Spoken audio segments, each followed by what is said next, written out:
welcome back to Help TV. We're discussing different roles in comic book careers and things like that. And now we have another version.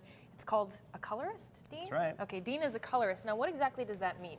Well, I get the black and white line art from the editors or the pencilers or whoever's sending it to me. Okay. And then I take it onto my computer and I color it in just like a Sounds coloring book. Simple. Yeah. Okay, I'm going to show you an example. We have some on the computer here. We'll bring them up, and then we can show you how cool it looks. I had no idea that this happens. I thought maybe that the artist would do the whole thing itself. So here's Kim. Now, if she just scrolls over, actually, we're going to just show the other computer screen with Kim in just a quick second.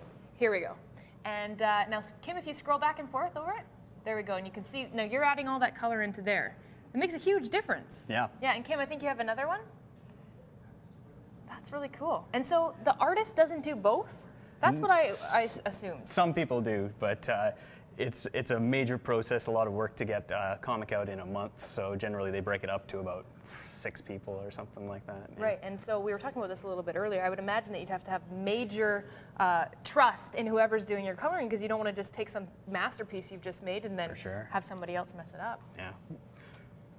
Well, and it works both ways too. If you're a colorist and you get some kind of questionable line art, you have to save it a lot of the time. Oh yeah, definitely. Yeah. And then you don't want to look bad either, right? Exactly. Exactly. So how did you get into this?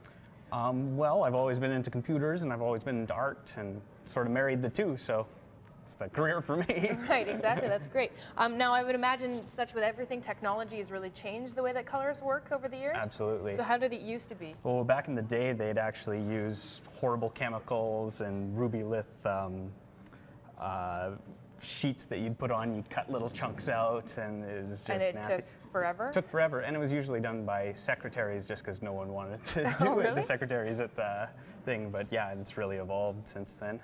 And so if you're saying that the secretaries used to do it, I know that the artists are really thought of highly in comic books. Now, what about colorists? Are you guys on the same level, or? We're starting to get a little bit more respect because obviously you need, the colorists to make them look. Yeah, it's very important to have decent colors on the thing. Actually, that's why comics have been getting more expensive lately, is because they've actually been printing the comics on better stock of paper. Okay. And that's what costs the money. Are people still buying them though? Oh yeah, absolutely. Absolutely. Okay, well, why don't we? Great. Yeah, they look even better. Yeah. Maybe they last for longer, because I know people keep them for years and Possibly, years and years. I don't know. Okay, well, let's go to your computer right now. All right. And maybe you can show us some things that you're doing now. Here we have Jay again. Yeah.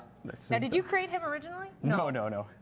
Guy that I go to Comic Jam with actually drew this for Jay's anthology book, and I heard that Jay was going to be on, so I brought this one along just to show it off. Okay, so what would you have to do to this? Well, first off, I'd have it would come in, and it'd be all black and white like this. Well, I've added some checkers, some line art to the, here, hold on. Okay. There we go. So I've actually knocked out some colors on these lines, and then I would flat it, and what that means is that it, just make it really, it's just flat colors. It's just like it would be in a coloring book. One-dimensional. Yeah, and then this is what I'm doing now. I'm doing the actual coloring aspect of it, which is rendering it all out. Will you show us a move? Adding some special effects and stuff. I guess I could. Okay. So no pressure. This is the really fast way to do everything. I don't normally work like this, but this is how I oops, sorry, I've got no problem. The wrong layer selected. Normally I don't work like this because it doesn't create the best effect, but so I make a selection like that, and then I take a gradient tool and I just kind of drag it along, oops, and let's multiply. I'd imagine and it's not there you go. really... It's all shadows under his nose there now. Oh, wow. Yeah. Really cool. And how did you know? Well, I mean, I could ask you a million questions about this. You just happen to have the talent to be able to do that. That's really interesting. We did put all of Dean's information on helptv.ca too if you want to see more of his work, because it is truly fabulous. Thank you so much for coming in today and working on this. Right now we'll go back to Malcolm. Thanks a lot, Jenny. So here for our final chance to talk about comics with Darren and Orion. And Frank Miller, creator of Dark Knight and Daredevil and 300 and a bunch of others. And Sin City. I mean, that's why a lot of viewers will know about his work from recent Hollywood movies. Controversial, certainly. Let's talk about his early impact, which many people view as perhaps beneficial to comics, which would be Daredevil and Dark Knight. You want to start off with that, Darren?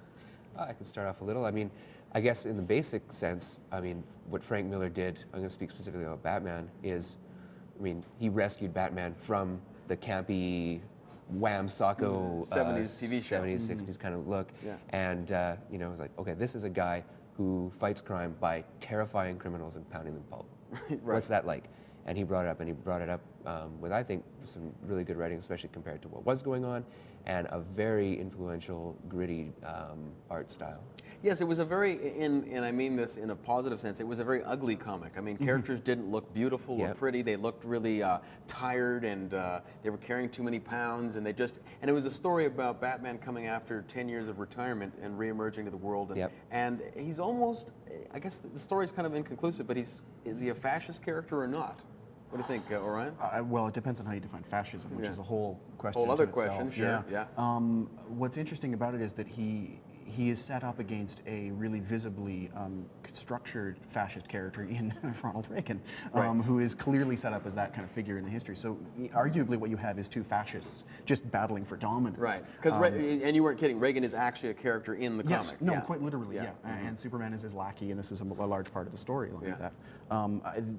What Miller did bring to the fore in those, in Daredevil as well as a couple of other books at the time, was a sense of let's actually talk about what this would be really like. So Batman in his 40s is a stand-in for if you really had to do this, you would get bones broken on a daily basis. So let's address that. And I think that was a very smart move. Now, Frank Miller also went on to do Sin City, which was a completely black and white comic, a very dynamic visual style. He's very much taking his cues from film noir, which he's talking those old detective movies, right? Maltese Falcon and stuff like that, that all played with light and shadow in really particular ways. So that particular art style in the comics of bright white and black shadow that we're also familiar with at this point was taken directly from that film style. And what's interesting about it is that by virtue of switching it to a different medium, he's actually doing kind of a commentary on film noir as a style as well. So now some people, his critics have said that his work, especially something like 300, but also Sin City, his work is misogynistic, that it's racist or warmongering. Darren, how do you react to those claims about his work? I think that they could be true. I think more than reading it that deep, I think he has a tendency just to become brutal. His fixation with the real effects, as you say, of superheroing, turns into kind of almost a perverse joy throughout Sin City, especially in just like seeing people spitting up blood, broken ribs, and just dragging themselves through hell. So it's certainly a medium that is obviously not just for kids, but it often is definitely you want to keep your kids away from some of it, for sure. All right, thanks very much for joining us, gentlemen. Very fascinating commentary.